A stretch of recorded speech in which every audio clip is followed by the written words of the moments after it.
नमस्कार दोस्तों।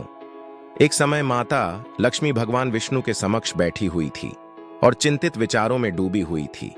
तभी भगवान विष्णु कहते हैं, प्रिय, आपके इस प्रश्न में इतनी उलझी है प्रभु। मैंने देखा कि धरती लोक पर 3 प्रकार की स्त्रियां हैं जो आपस में सहेली है। उनमें से 2 स्त्रियां विधवा होकर के दुखी जीवन जी रही हैं, जबकि एक स्त्री सुहागन होकर के अपने पति के साथ सुखी जीवन जी रही है। प्रभु, यह बात में समझ में नहीं आई, इसलिए मेरे मन में 3 प्रश्न बजने लगे। अब मैं आपसे यह चाहती हूं कि आप मेरे तीनों प्रश्नों के उत्तर दे करके मुझे संतुष्ट करने की कृपा करें। मित्रों, इस प्रकार माता लक्ष्मी की बात को सुनकर के भगवान विष्णु कहते हैं, हे लक्ष्मी, तुम मुझे अपने तीनों कष्ट बताओ। मैं तुम्हारे प्रश्नों के उत्तर देकर कि तुम्हें पूरी तरह संतुष्ट करने का प्रयास करूंगा।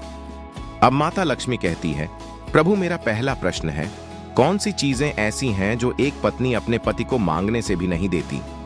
मेरा दूसरा प्रश्न है, कौन सी स्त्री को जीवन में कभी सुख नहीं मिलता? और मेरा तीसरा प्रश्न है, कौन सी स्त्री समय से पहले विधवा हो जाती है? मित्रों, इस प्रकार माता लक्ष्मी के प्रश्नों को सुनकर भगवान विष्णु कहने लगे, तुम जिन स्त्रियों की बात कर रही हो, उनमें से 2 स्त्रियां विधवा होकर अपना दुख ही जीवन जी रही हैं, और वहीं पर एक स्त्री सुहागन होके अपने पति के साथ अपना सुखी जीवन जी रही है। प्रिय, तुम जानना चाहती हो आखिरकार ऐसा क्यों है? तो मैं तुम्हें एक छोटी सी कहानी सुनाता हूं। इस कहानी को बहुत ही ध्यान से सुनना। आधी अधूरी कहानी सुनने वालों को आधा अधूरा ही ज्ञान प्राप्त होता है, जो जीवन में कभी काम नहीं आता, क्योंकि तुम्हारे तीनों प्रश्नों के उत्तर इसी छोटी सी कहानी में समाये हुए हैं। यदि तुमने इस कहानी को ध्यान से नहीं सुना तो आने वाले कलयुग में हमारी माताएं बहनें अपने सुहाग को संकट से नहीं बचा पाएगी ही। प्रिय, तुम्हारे तीनों प्रश्नों के उत्तर तो तुम्हें अवश्य ही मिलेंगे, और साथ ही इस कहानी को सुनने वालों को संतुष्टि प्राप्त होगी। मित्रों, माता लक्ष्मी कहती हैं, प्रभु, मैं आपकी बात से सहमत हूं। आप कहानी शुरू करो। मैं कहानी को पूरी मन से सुनूंगी, और जब तक आप कहानी बोलेंगे तब तक मेरा मन किसी दूसरे स्थान पर नहीं जाएगा। तो मित्रों, कहानी को शुरू करते हैं। लेकिन उससे पहले ही माता लक्ष्मी, जो भी भक्त इस वीडियो को लाइक करें और चैनल को सब्सक्राइब करके कमेंट में जय माता लक्ष्मी लिखे। उनके घर में धन की कभी कोई कमी ना रहे, उनका घर हमेशा धन से भरा रहे।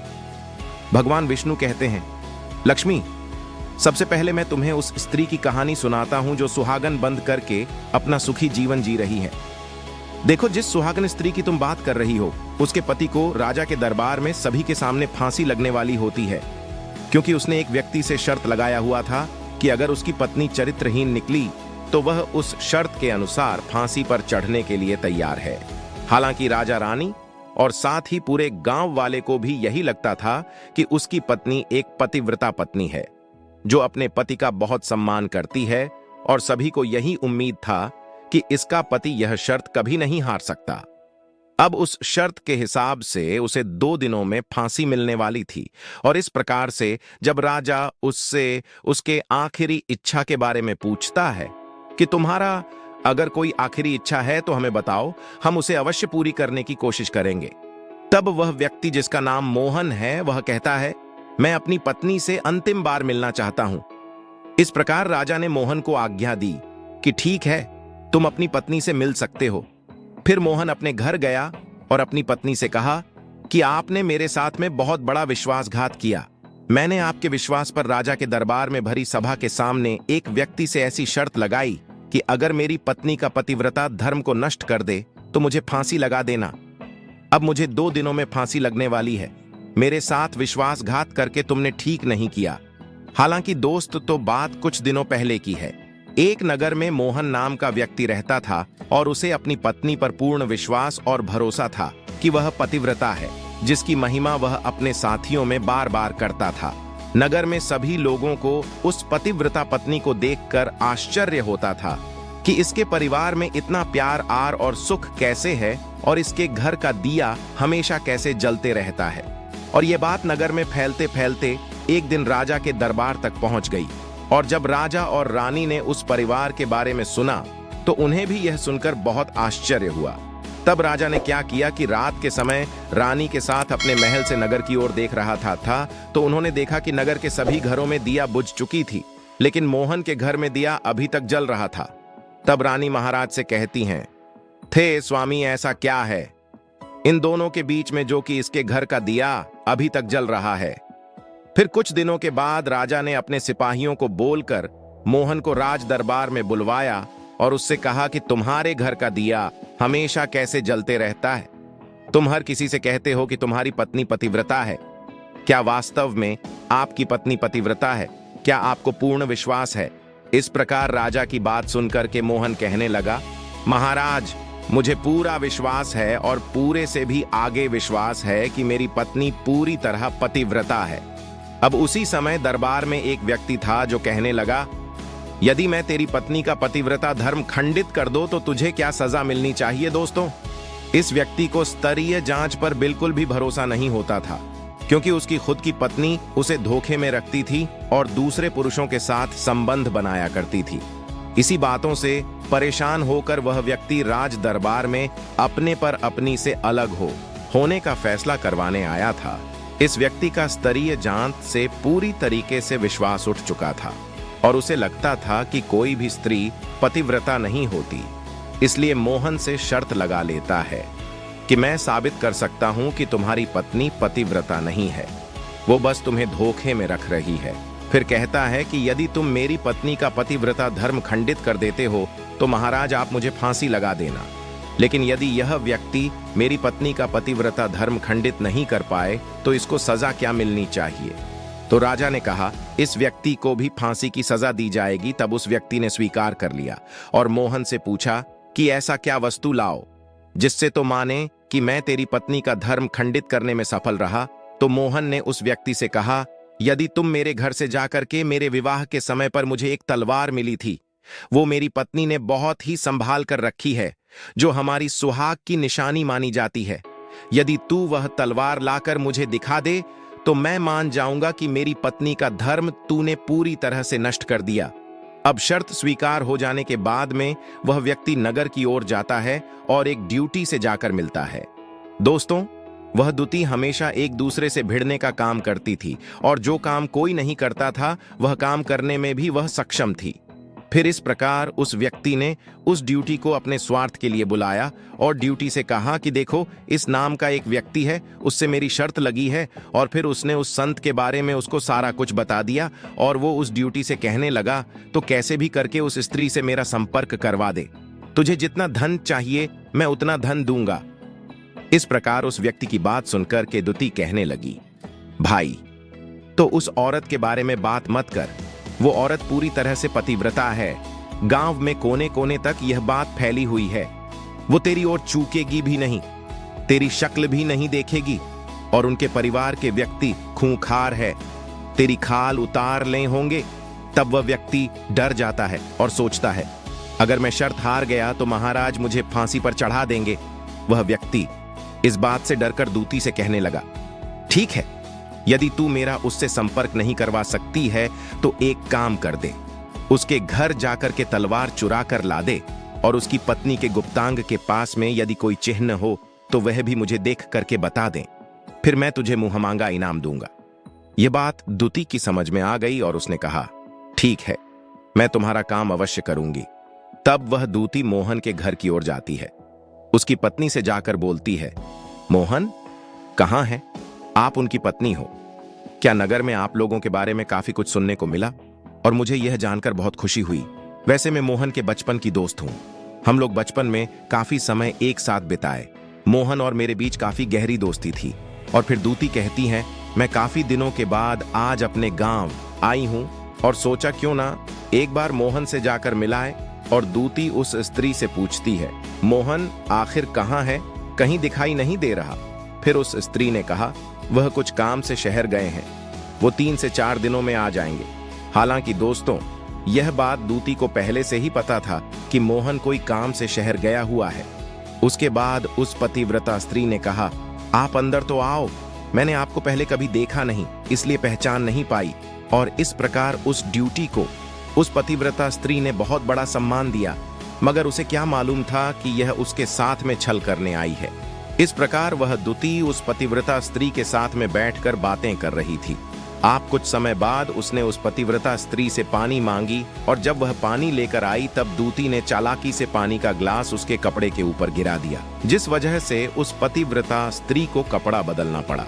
जब वह स्त्री कपड़े बदल रही थी तो उस दूतीन एक कमरे की ओर ताक झांक करके उसके गुप्तांग के पास जिन्हें देख लेती है, और उसके बाद लगे हाथ तलवार भी वहां से लेकर भाग जाती है। आगे फिर दूती ने जाकर के वह तलवार उस व्यक्ति को दे दिया, और साथ ही उस पतिव्रता स्त्री के जांघ के तेल की निशानी के बारे में भी बता देती है।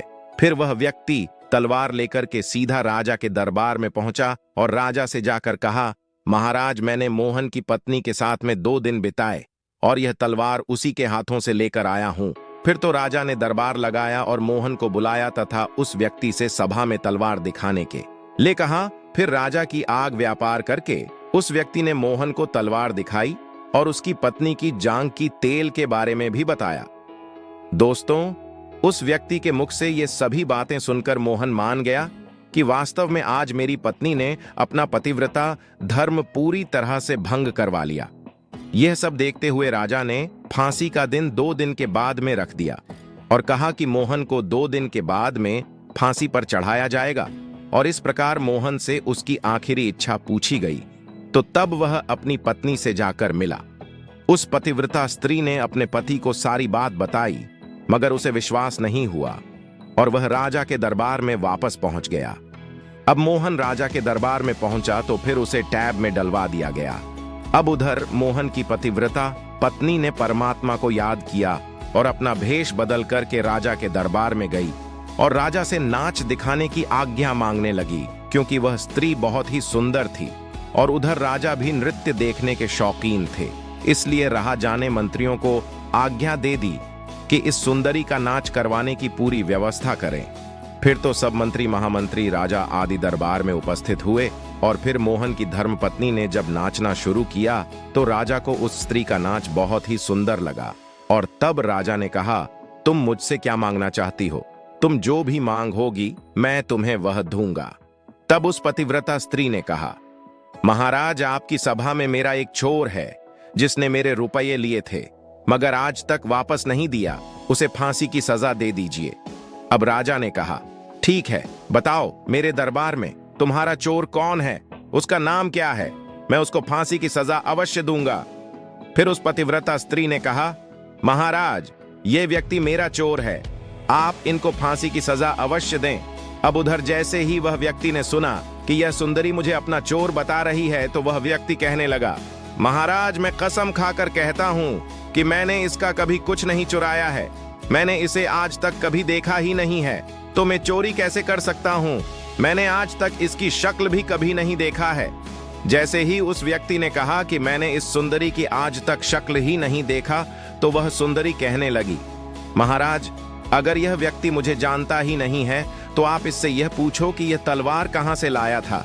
मैं उस व्यक्ति की पत्नी हो जो आपके यहाँ झूठी बातों के वजह से टैब में पड़ा हुआ है और आप मेरे निर्दोष पति को फांसी पर चढ़ाने वाले हैं। अब मैं आपको पूरी दास्तां सुनाती हूँ।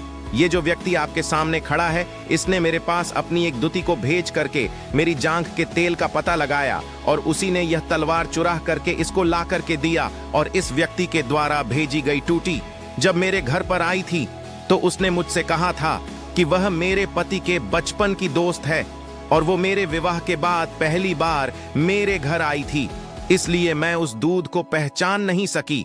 और महाराज, जिस प्रकार मैंने उस स्त्री को अपने यहाँ पर बहुत बड़ा सम्मान दिया और अपने घर पर उसके ठहरने की व्यवस्था कि मुझे जरा सा भी यह उम्मीद नहीं था कि यह दूती मेरे साथ ऐसा करने वाली थी। इस प्रकार उस मोहन की पतिव्रता स्त्री की बात को सुनकर के राजा ने दूती को बुलाया। फिर उस दूती ने राजा को सारी सच्चाई बता दी, जिससे राजा ने मोहन को रिहा कर दिया और उस व्यक्ति को फांसी पर चढ़ा दिया। इस प्रकार उस पतिव्रता स्त्री ने अंत में राजा से कहा, महाराज, मैं अपने पति से बहुत प्यार करती हूं। मैं एक चरित्रवान स्त्री हूं। कभी भी मैं अपने पति का नाम तक अपने मुंह से नहीं लेती। भगवान विष्णु कहते हैं, लक्ष्मी, मेरी कहानी पूरी होती है। अब तुम अपने तीनों प्रश्नों के उत्तर सुनो। तुम्हारा पहला प्रश्न था, ऐसी कौन सी चीज है जो एक पत्नी अपने पति को मांगने से भी नहीं देती? तो समझ लो, वह चीज गाली है। एक चरित्रवान स्त्री कभी अपने पति को गाली नहीं देती, लेकिन जो स्त्री गाली देती है वह स्त्री कभी चरित्रवान नहीं होती, और ऐसी स्त्री जीवन भर रोती है, उसके जीवन में कभी सुखी नहीं आती, और समय से पहले ही ऐसी स्त्री विधवा हो जाती है। अब तुम्हारा दूसरा प्रश्न था, कौन सी स्त्री को जीवन में कभी सुख नहीं मिलता है? तो समझ लो, जो स्त्री अपने पति के बिना अनुमति से किसी तीर्थ स्थान या उत्सव में जाती है, उनके जीवन में कभी सुख नहीं आता। ऐसी स्त्रियां जीवन भर दो ही रहती हैं और उन्हें पति का प्रेम कभी नहीं मिलता। भगवान विष्णु कहते हैं, ही लक्ष्मी। तुम्हारा तीसरा प्रश्न था कि ऐसी कौन सी स्त्री है जो समय से पहले विधवा हो जाती है?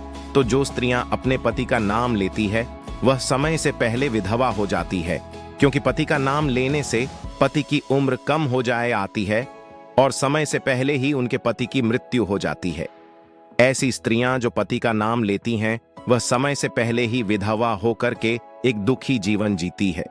बस यही राज की बात है कि तुम जिन 3 सहेलियों की बातें कर रही थीं, उनमें से 2 विधवा थी और एक ये मोहन की पत्नी थी जो पतिव्रता स्त्री थी। ये पतिव्रता स्त्री कभी भी अपने पति का नाम मुंह से नहीं लेती थी, और उधर वह 2 स्त्रियां जो विधवा होकर अपना जीवन दुखी होकर जी रही हैं, वह हमेशा अपने पति का नाम लेकर ही बुलाती थी, जिसकी वजह से उनके पति की उम्र कम हुई और फिर वह दोनों स्त्रियां समय से पहले ही विधवा हो गईं और आज वह दुखी जीवन जी रही हैं। इसलिए कभी भी स्त्रियों को अपने पति का नाम अपने मुंह से नहीं लेना चाहिए। मित्रों, इस प्रकार कहानी सुनने के बाद में माता लक्ष्मी पूरी तरह से अपने तीनों प्रश्नों से संतुष्ट होकर कहती हैं, प्रभु, वास्तव में जो स्त्री चरित्रवान होती है वह कभी दुखी जीवन नहीं जीती है, क्योंकि ऐसे घर में लक्ष्मी का वास होता है और वह घर धन धान्य से हमेशा भरपूर बना रहता है। ऐसी स्त्रियां हमेशा घर को स्वर्ग बना देती हैं। तो दोस्तों, यदि आपको यह वीडियो पसंद आई हो तो प्लीज आप इस चैनल को सब्सक्राइब अवश्य करें, वीडियो को लाइक करें और दोस्तों सच्ची श्रद्धा से कमेंट में जरूर लिखें।